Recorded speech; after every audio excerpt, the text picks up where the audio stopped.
بسم الله الرحمن الرحيم.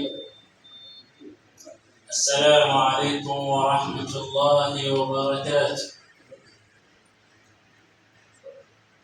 الحمد لله رب العالمين والعاقبة للمتقين ولا عدوان إلا على الظالمين. وأصلي وأسلم على هذا النبي الأمين وعلى آله وصحابته غر الميامين. وأشهد أن لا إله إلا الله وحده لا شريك له، الفرد الصمد الذي لم يلد ولم يولد ولم يكن له كفوا أحد. وأشهد أن سيدنا محمدا عبده ورسوله وصفيه من خلقه وحبيبه.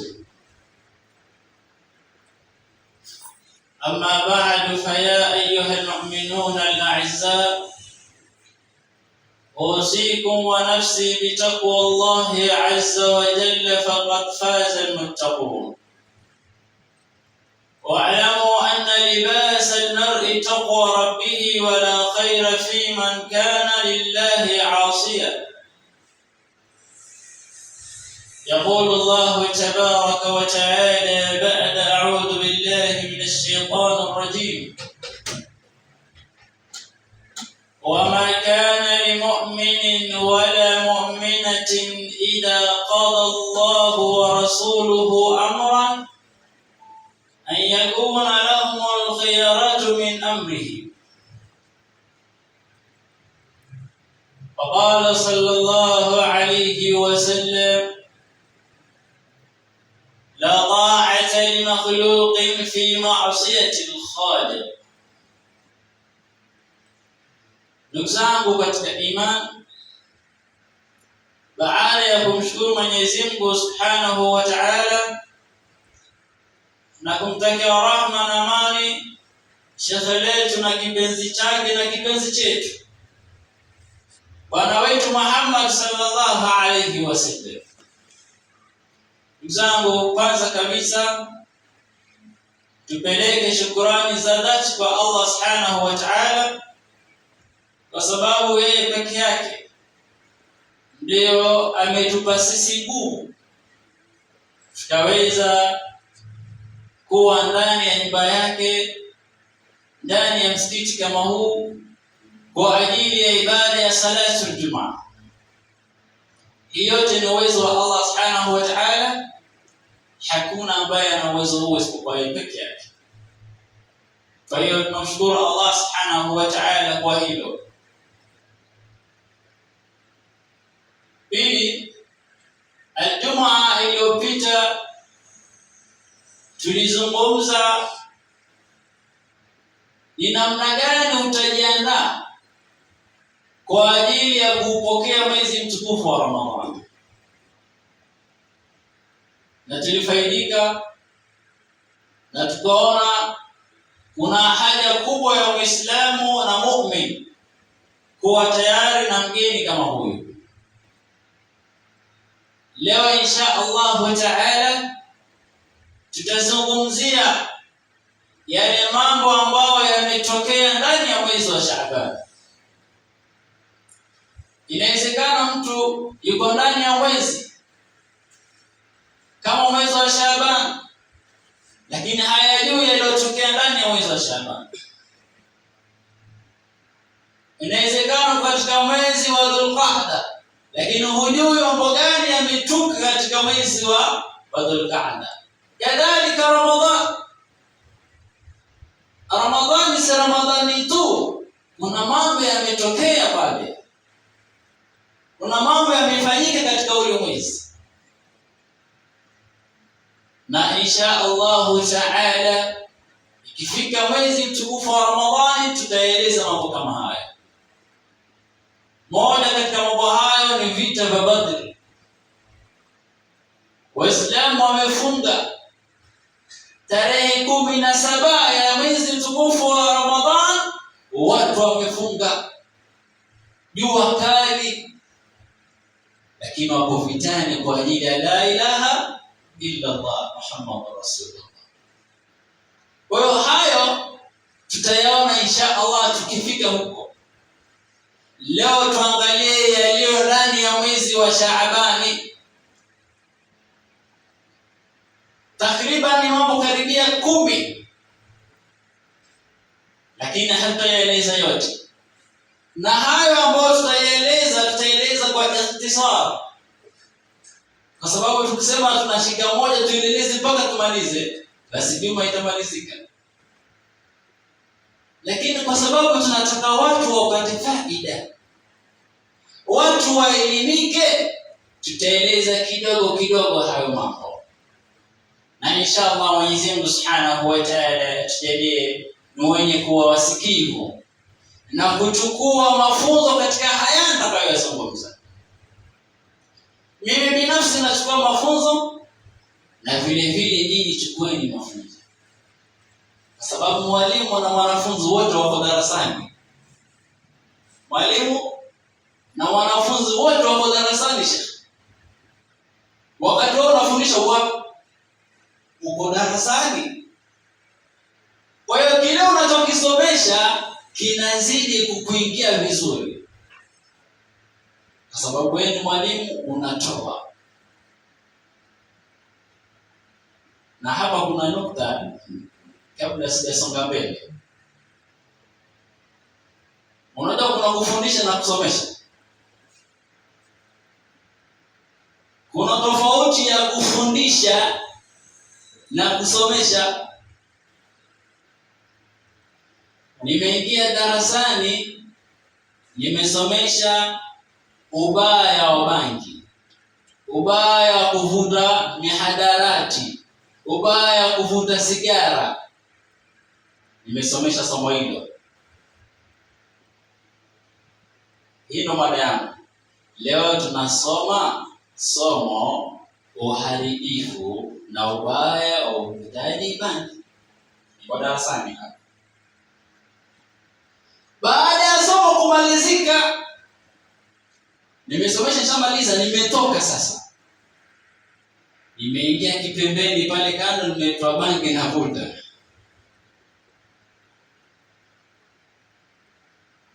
Wanafunzi wameniona. Sasa darasani nimewasomesha kuwa haifai, lakini kiuhalisia nimewafundisha kwa yafaa. Kwa hiyo kufundisha ni kuonyesha kile kitendo.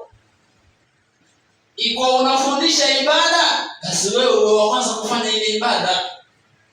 Hapo tunasema mwalimu kafundisha. Lakini wewe unaeleza ubaya kuacha swala, na yeye ndio wa kwanza kuja msikitini kusali. Sasa wanafunzi utakuwa unawasomesha wewe, lakini huwafundishi. Mtume aliletwa duniani, mtume alitumilizwa awe ni mwalimu, afundishe, si asomeshe tu, afundishe. Sasa wewe kama ni mwalimu, aidha madrasa au wa shule, jiulize hili swali. Wasomesha na wafundisha ama wasomesha tu? Kwa ajili ya mambo haya ambayo yametokea katika mwezi wa Shaabani, lazima tukiyasomesha yaingie katika maisha yetu, ndio yatakuwa yamefundishwa. Moja katika mambo hayo, tahwil al-qibla min Bait al-Maqdis ila al-Kaaba, kubadilishwa kibla. Mtume sallallahu alayhi wasallam anatoka Maka anaenda Madina miezi 6 au mwaka mmoja na miezi 6. Alikuwa akisali anaelekea Baitul Maqdis. Ilikuwa watu waelekea kibla. Watu wakisali walikuwa wanaelekea Baitul Maqdis, Palestina. muda wote yuko Maka. Tunaelekea wapi? Baitul Maqdis. Mpaka amefika Madina mwaka wa kwanza, mwaka wa pili, ndio inaleta sasa tahwilul qibla min Baitul Maqdis ila Kaaba. Ndio sasa kibla kinabadilishwa, watu wanaelekea kusali kuelekea Kaaba, hawaelekei tena Baitul Maqdis kama ilivyokuwa. Na hii ilitokea Mtume sallallahu alaihi wasallam katika msikiti unaitwa Masjid Bani Salama. Masjid Bani Salama, Mtume alikuwa pale ndani anasali salatul asr, wengine wanasema salatul dhuhur. Na Mtume sallallahu alaihi wasallam yeye mara nyingi sana alikuwa akitamani hiki kibla kibadilishwe aelekea Kaaba, kwa sababu Mayahudi tayari walikuwa washaanza kumuonyesha dharau, wakimbeza, wanasema wewe mwenyewe wajifanya ni mtume na bado waelekea Baitul Maqdis huko kwetu.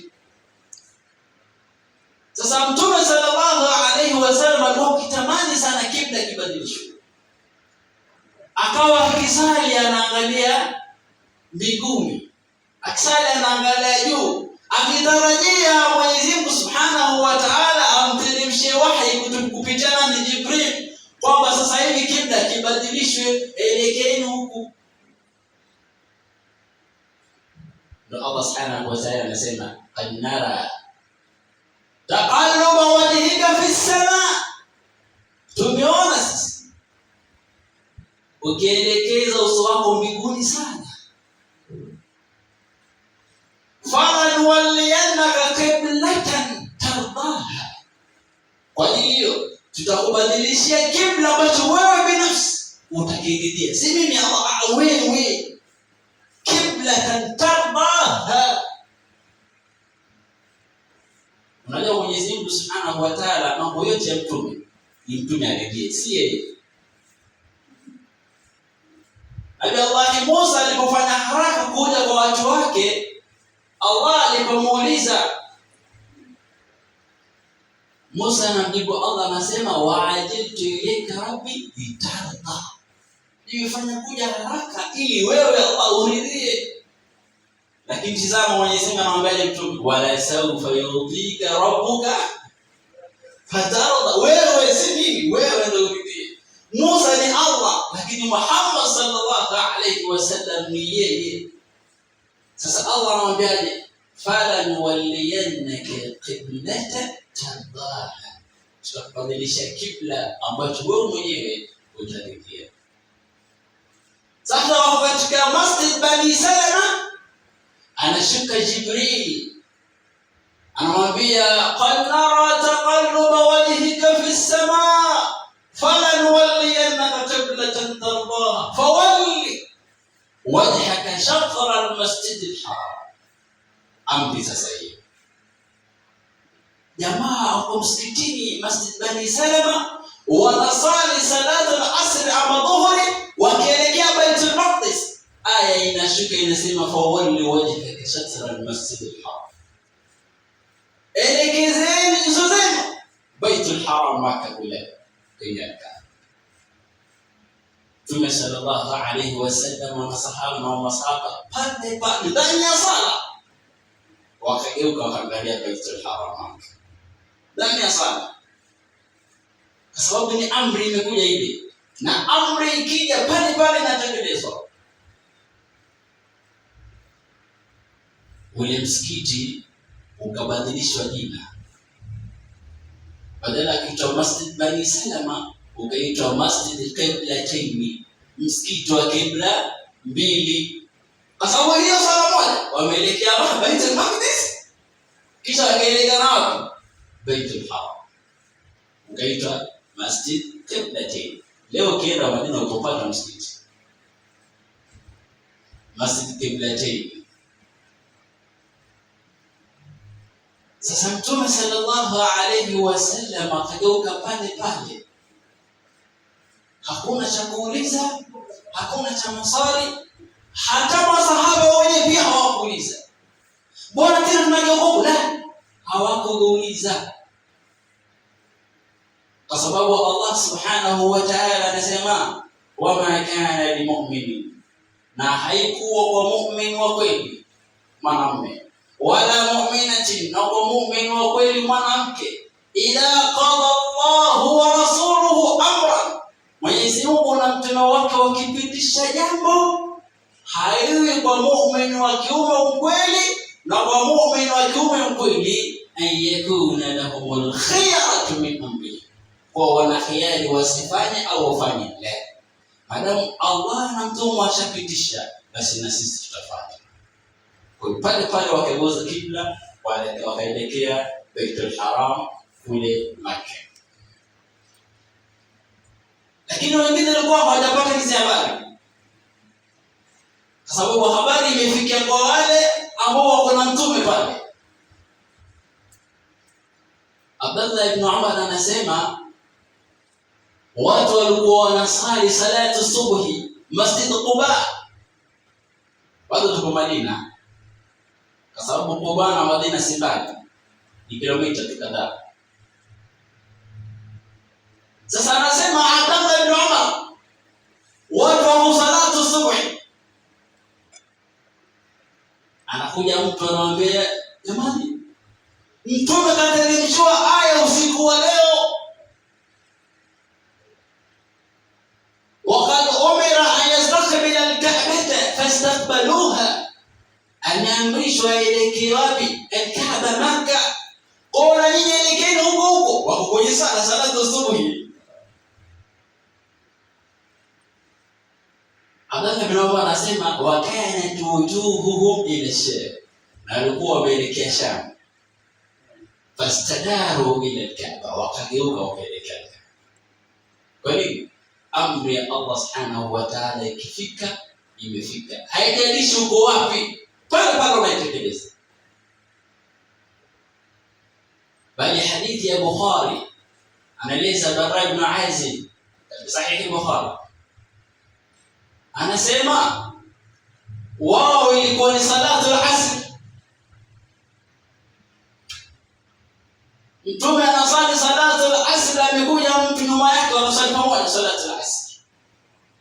Yule bana ametoka ghafla, anakutana na watu pale wanasali salatu al-asr katika Ansar, na bado wameelekea Baitul Maqdis. Yule habari hawajazipata. Kwa yule bana akamwambia, jamani, sasa hivi kibla kimebadilishwa, tunaelekea Baitul Haram. Kwa hiyo miezi 6 au mwaka mmoja na miezi 6 watu waliokuwa wanaelekea Baitul Maqdis, lakini ilipokuja tena tahwiluhu, ikawa watu wanaelekea Baitul Haram Makkah. So hili ni moja katika yale ambayo yametokea katika mwezi mtukufu wa Shaaban.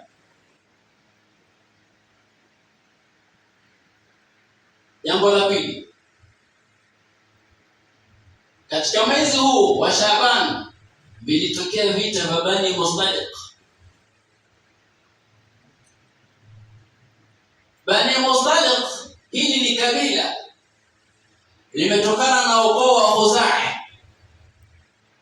lakini huyo Mustaliq ndio babu yao hasa, jina lake anaitwa Jadima. Sasa vita kama hivi alitoka bwana anaitwa Harith ibn Dirar pamoja na watu 700. Lengo la madhumuni ni kuja kumpiga vita Mtume sallallahu alaihi wasallam.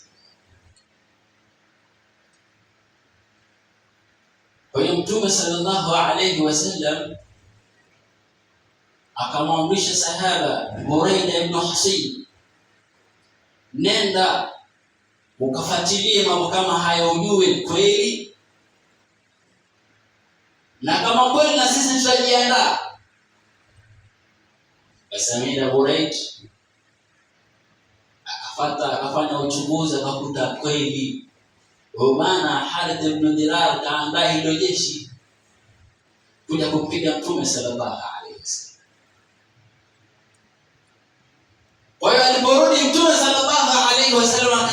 la watu 1000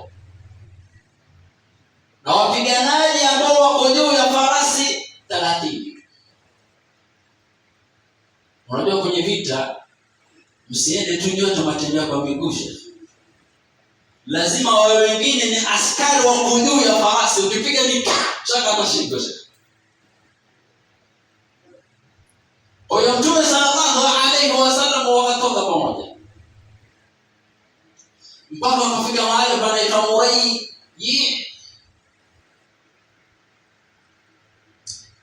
Palikuwa pana kisima cha pale cha watu wa hawa Khuzaa.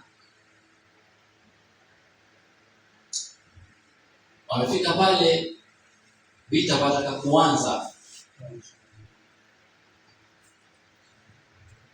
Basi likapigana pale, japo halikupigana sana. Wakachekwa waliochekwa, wakakimbia waliokimbia. Lakini katika vita hivi Hisham ibn Sababa huyo aliuliwa kimakosa. Mmoja katika Waislamu alidhania ni adui, akamuua. Unaona hasara ya vita hivi. Waislamu hawafai kupigana.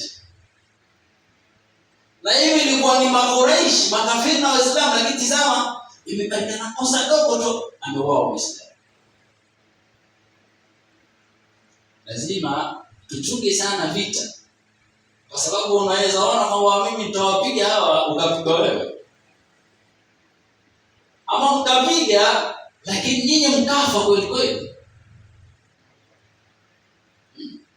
Kama tunavyoona katika vita vya Uhud.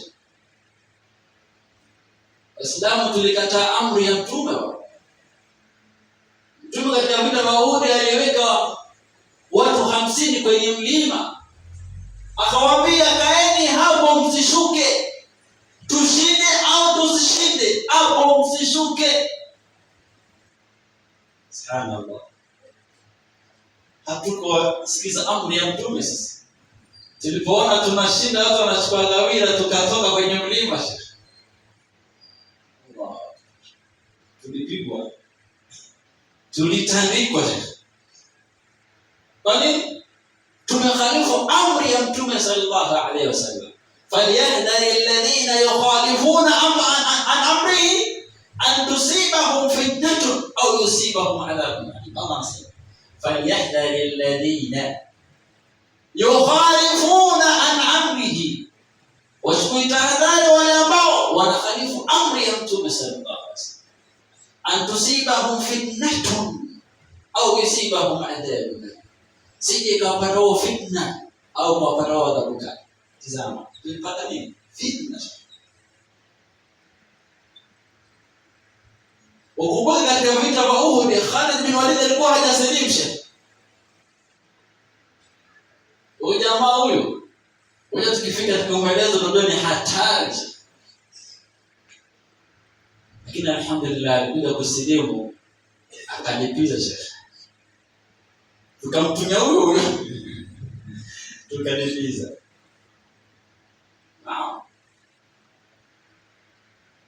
Kwa hiyo wale mateka waliotekwa, mmoja katika wale alikuwa ni Juwairia bintul Harith. Yaani huyu bwana ambaye alikuwa ni kiongozi wa hao makafiri, binti yake alitekwa na Waislamu. Sasa Mtume akatanagawanya zile gawira na wale mateka wa kike kwa masahaba zake. Juwairia huyu aliangukia kwa Thabit ibn Qais. Thabit ibn Qais akamwambia mimi nitakuacha lakini tuandikisheni mkataba unipe mali. Juwairia hana pesa, hana mali. Kwa hiyo akaja kwa Mtume sallallahu alaihi wasallam. Akataka Mtume amlipie ule mkataba wake ili awe huru. Lakini Mtume sallallahu alaihi wasallam akamuuliza, je, nikikufanya zuri zaidi ya hilo? Nikikupa zuri zaidi ya hilo? Juwairia anauliza Mtume, wama huwa, na ni lipi hilo ambalo ni zuri kuliko hili? Mtume anamwambia, aqdi mukatabataka wa atazawajaka, nikulipie mkataba wako alafu mimi nikuoe. Unaona, Juwairia akakubali. Mtume sallallahu alaihi wasallam akatekeleza hili, alafu akamuoa.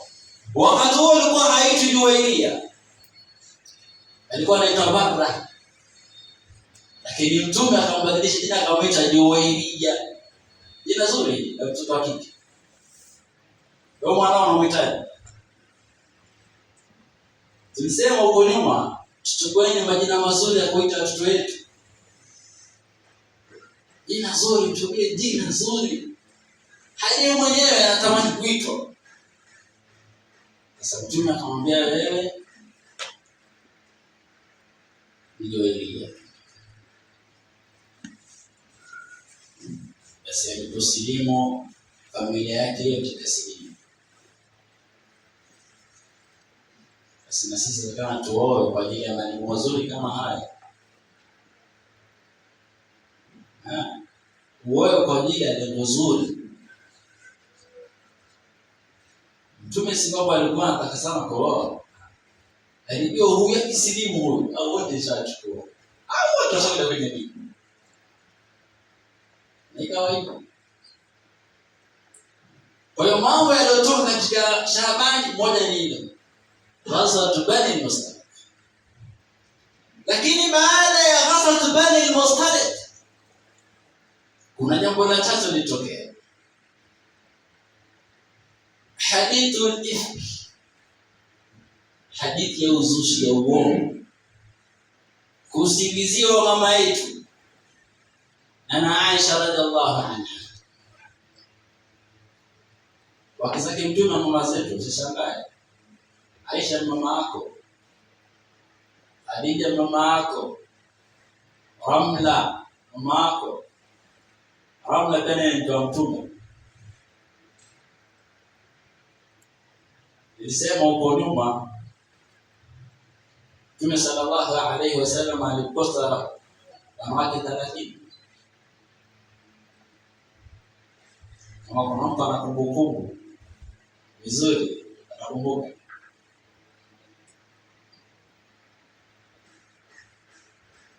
Sasa katika hao kuna wale ambao aliwaoa akawaingilia na kuna wale ambao hakuwaingilia.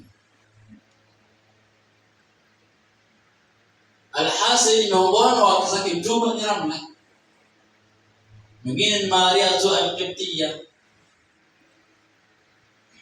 mwingine ni Zainab binti Huzaima na Zainab binti Jahsh. Mtume alioa Zainab wawili. Na hii si makosa. Unataka kuamua wazako wote ni Fatuma, sawa? Si makosa. Sasa ameshauri Fatuma. Si makosa. Chukua Khadija wote. Chukua wote Salma, chukua. Kwa hiyo Mtume akachukua Zainab binti Huzaima na Zainab binti Jahsh, wote akachukua.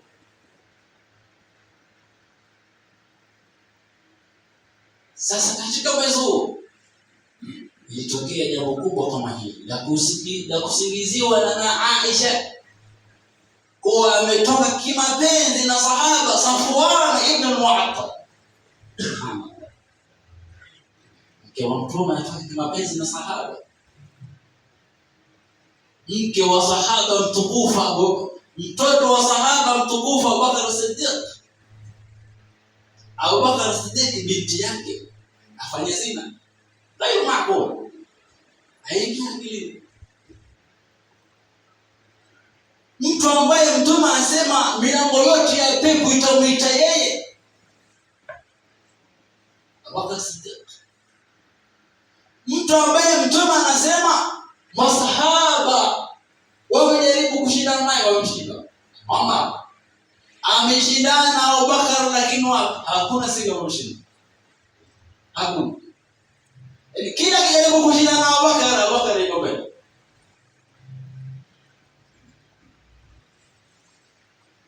Sasa leo ati mke wake Aisha radhiallahu anha, na Mtume alikuwa anampenda Aisha. Mtume alikuwa anampenda Aisha, alikuwa anamuonea hivyo sana.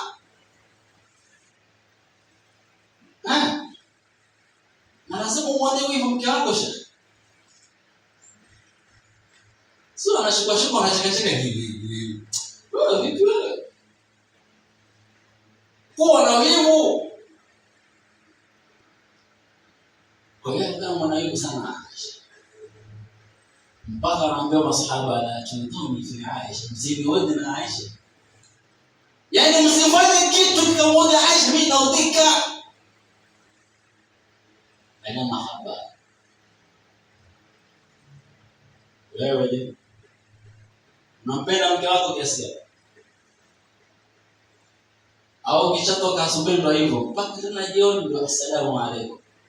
Hapa katikati ufanya kazi gani? Tumia message. Tumia message. Salamu alaykum hani. Mshidaji. Mambo si haramu. Mambo yanafaa. Waashiruhunna bil ma'ruf, ni maana muashara.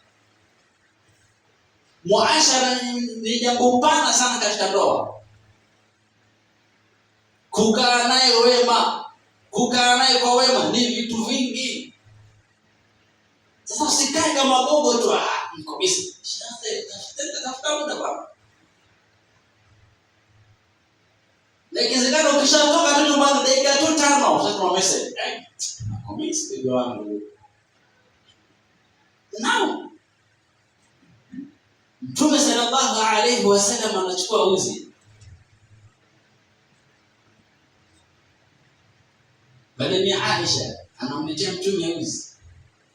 Anafunga fungu la kwanza, la pili, la tatu.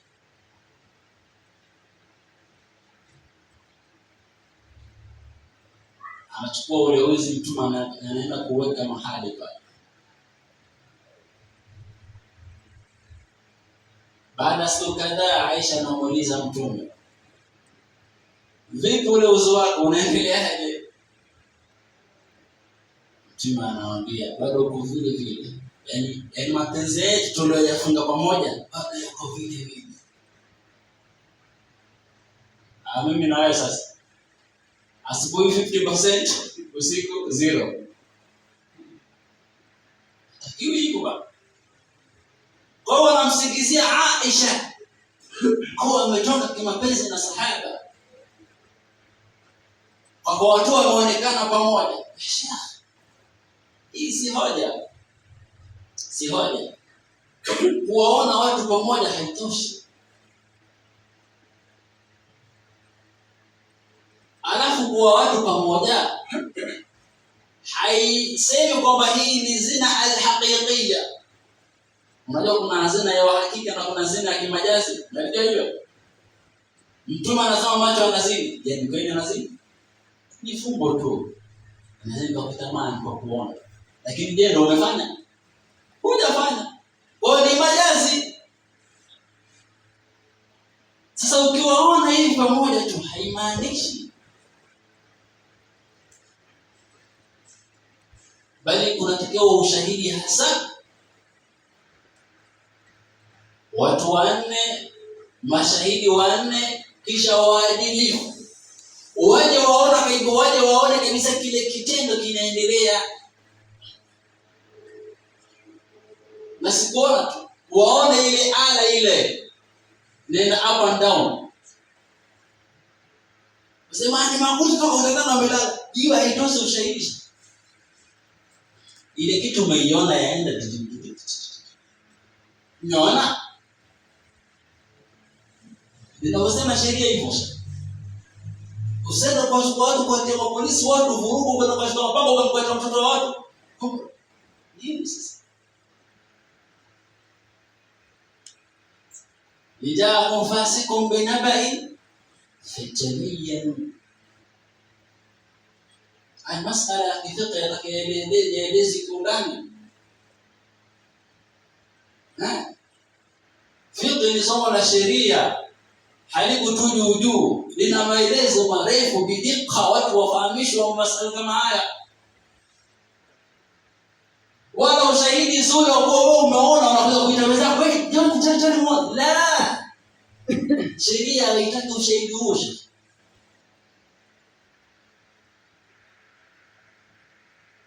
Sasa wao wanatamka maneno mabaya kuhusu na Aisha, wakiongozwa na mnafiki Abdullah ibn Ubay ibn Salul. Huyo kani kiongozwa kuongea maneno machafu kuhusu na Aisha, kwa kafanya mishikwa yeye kama hicho. Aisha akawa hali mbaya sana, huzuni mitanda katika nyumba ya Mtume sallallahu alaihi wasallam. Hakuna amani, Mtume hana raha, anawaza mke wangu mimi. Hebu jiweke katika hicho kiatu wewe. Sasa hizo na mke wako, habari inaenea wote nzima, fulani kaipiga. Unajisi vipi wewe?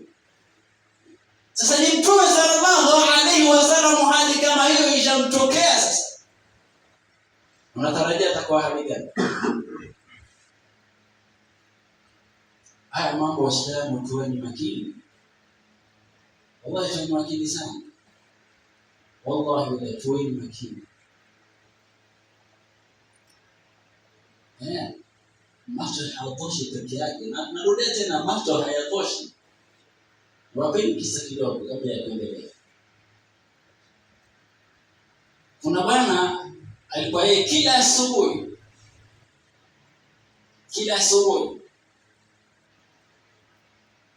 anakamua ng'ombe wake maziwa. Wale wafugaji wa ng'ombe wanajua sometimes ng'ombe hawataki kabisa kukamuliwa. Funge mpaka labda umkamate vizuri ama umfunge. Sasa siku ile bwana ng'ombe amedinda, hataki kabisa kukamuliwa maziwa. Yule bwana akaamua kumfunga yule ng'ombe. Razole akachukua kamba akamfunga mguu wa kulia, yaani wa upande huu, na mguu wa kulia mbele wa upande mwingine. Kisha na akachukua na mkia wake akafunga pia, ili akachukutulia. Alipomaliza kumfunga kwa namna ile, yule ng'ombe amepatwa na haja ndogo. Basi akaenda kujisaidia, lakini kwa ile haraka ya kwamba ng'ombe wake asichoke, awe shamaliza kumkamua maziwa, akarudi. Kwa ile haraka akachukua ndoo yake tena, anakamua maziwa. Amemaliza, anainuka hivi, anagundua hajafunga zipu. Ikitazama mbele yake, mke wake yuko hapo anamtizama, na yule ng'ombe kafungwa shekhi na mkia. Unajua ng'ombe ukifunga na pale kwenda ukifunga, ile sehemu ile inakuwa imepanuka hivi. Sasa jamaa anainuka pale, ndo anafunga zipu, mke yuko pale.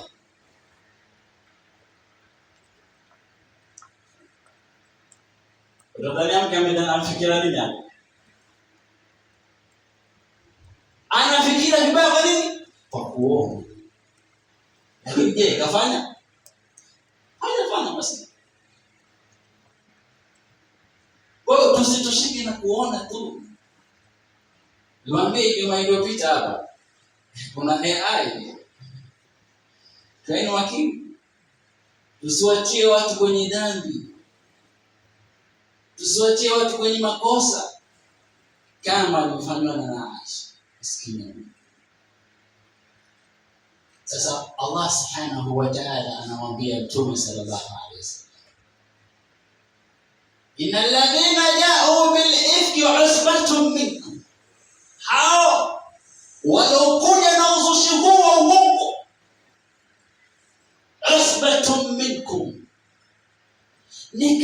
katika nini? Naam, kikundi tu katika nini? Waislamu sema tu wengine ni wanafiki, lakini wasbatu minkum, si mtu wa nje, katika nyinyi tu. Leo hii tazama, Waislamu wanaharibiana majina wao, si mtu wa nje. Muislamu mwenzako tu anakuharibia jina. Sasa Allah anasema innal ladina ja'u bil ifki usbatun minkum. Lakini hapo Allah subhanahu wa ta'ala anamtuliza mtume na masahaba. Sababu masahaba kuna baadhi yao walihisi chungu sana, ili wauma lile jambo.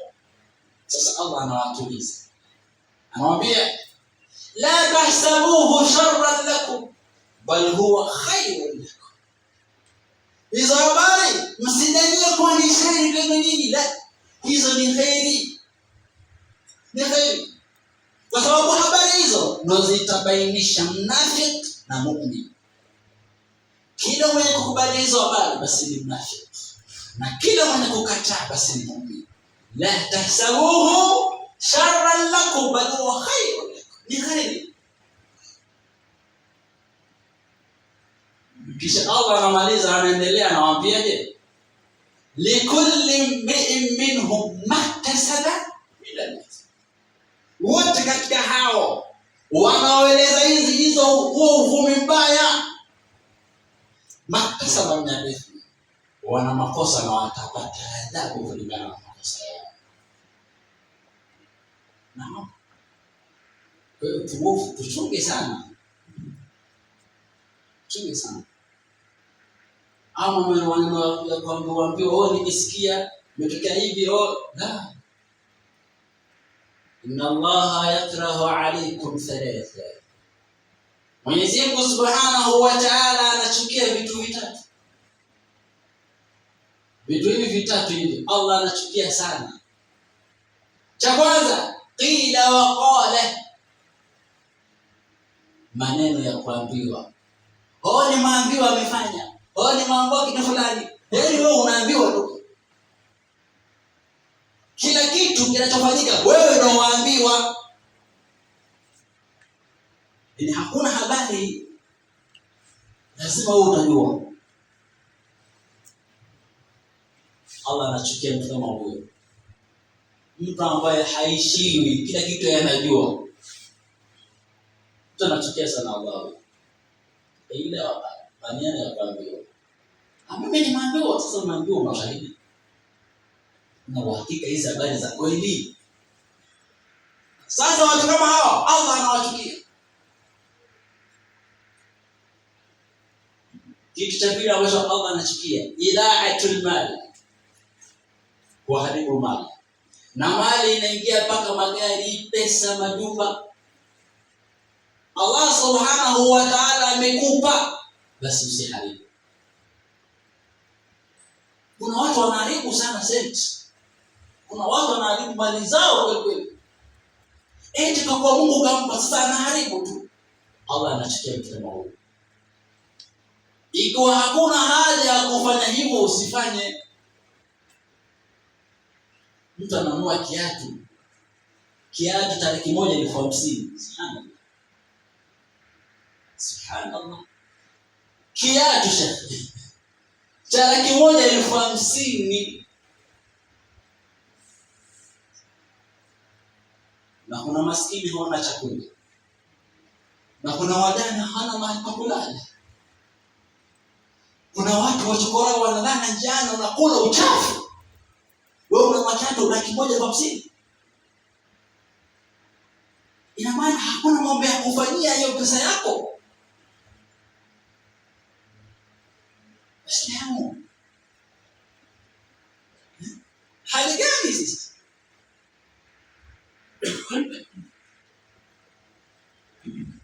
Watu wanachezea mali zao kama hiyo. Idaatul mal Allah anachukia. Jambo la tatu ambalo Allah anachukia, kathratu su'al, wingi wa kuuliza. Nani yule? Kwa nini? Unaenda wapi? Unauliza sana au anachukia?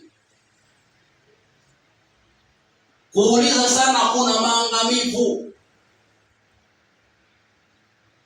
Tizama Bani Israili, maswali yao mengi waliingia kwenye matatizo baada ya kuona kuna mtu kauliwa. Katika sura Al-Baqara kuna mtu kamuua mjomba wake kwa sababu ya mali. Alipomuua akamchukua kwenda kumweka sehemu nyingine pale. Watu wameamka wanashangaa, mbona kauawa huyu? Nani kaua? Hakuna anijua. Sasa lazima tujue huyu nani kamuua.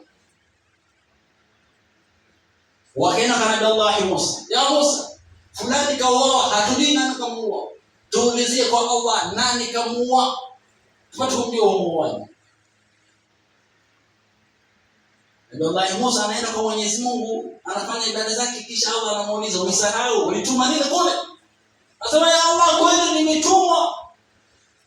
Wananiuliza, yule bwana kauliwa na nani? Allah subhanahu wa ta'ala anamwambia Nabii Allah Musa, nenda, ukishakutana nao waambie hivi, inna Allaha ya'murukum an tadhbahu baqara. Mwenyezi Mungu anawaamrisha mchinje ng'ombe. Musa anakuja anawaambia, wanashangaa, Musa wewe mbona? Na maana sisi ni wajinga sana. Sisi hatuna akili, si ndio? Sasa kuua na kuchinja ng'ombe wapi na wapi? Sisi tunataka aliyemuua nani? Unataka habari ya kuchinja ng'ombe? Allah subhanahu wa ta'ala, kumbe hapo ndio kuna majibu yote. Lakini swala lilikuwa rahisi sana, kwa sababu amri imekuja wazi kabisa, inna Allaha ya'murukum an tadhbahu baqaratan, imekuja kwa nakira. Wale wapenzi wa lugha wanajua ikija nakira manake haimaanishi kitu specific. Mungu anawaamrisha mchinje ng'ombe, manake ng'ombe yote tu mchukueni mumchinje. Lakini wao wenyewe maswali yao yakawatia kwenye matatizo. Wakaanza kuuliza, hiyo ng'ombe ni bikira ama ni tayib?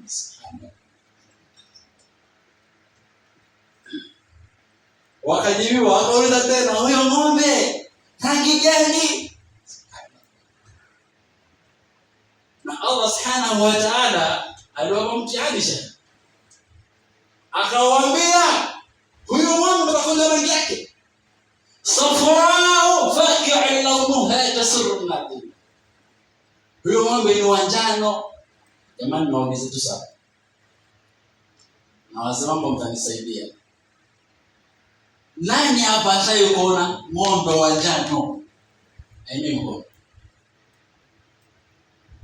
Sasa tatizo jepesi ilikuwa nini? Ilikuwa uzito sana. Kwa sababu kwa sababu ya kuuliza sana. Kwa hiyo Waislamu tupunguze maswali, ili tusiingie kwenye matatizo makubwa wakati jambo jepesi kabisa.